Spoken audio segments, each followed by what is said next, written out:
ඔබ ඔබගේ උදරයේ දකුණු පස පහළ කොටසේ ඇතිවන වේදනාවන් සම්බන්ධ දැනුවත්ද? එහෙම නැත්නම් low abdominal pain විවිධ හේතු නිසා ඇති විය හැකියි.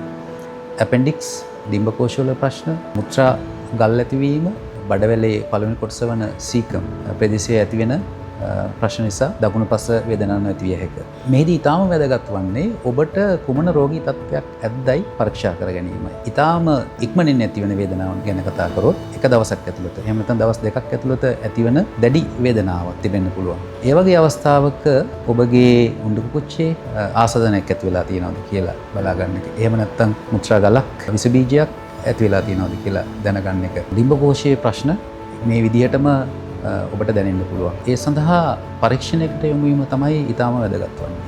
ප්‍රථමයෙන්ම ශල්‍ය වෛද්‍යවරයෙක් ලවා ඔබගේ උදරය පරීක්ෂා කරගත යුතුයි. එෙහිදී ශල්‍ය වෛද්‍යවරයා තීරණය කරනවා මේක මොන තත්ත්වයක් මත ඇතිවන රෝග ලක්ෂණද කියලා. ඊට අමතරව ඊටාම වැදගත් වන්නේ ඔබගේ මුත්‍රා සාම්පල් එකක්, බ්ලඩ් සාම්පල් එකක් චෙක් කර ගැනීම. අල්ට්‍රාසවුන්ඩ් ස්කෑන් කියන පරීක්ෂණ ඊටාම වැදගත් වෙනවා. එෙහිදී අපිට තීරණය කරන්න පුළුවන් ඔබගේ මුත්‍රා ගලක්ද මේ රෝගයට හේතු වන්නේ, එහෙම නැත්නම් ඇපෙන්ඩිසයිටිස් වගේ තත්ත්වයක්ද කියන එක.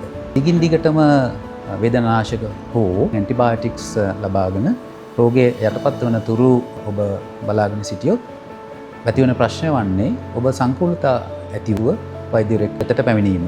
ඔබ කළ යුත්තේ ඔබට උදරයේ දකුණු පස පහළ කොටසේ වේදනාවක් පවතිනවා. ඔබට හැකි ඉක්මනින් වෛද්‍යවරයෙකු මුණ ගැසී නියමිත රෝගයට ප්‍රතිකාර තීරණය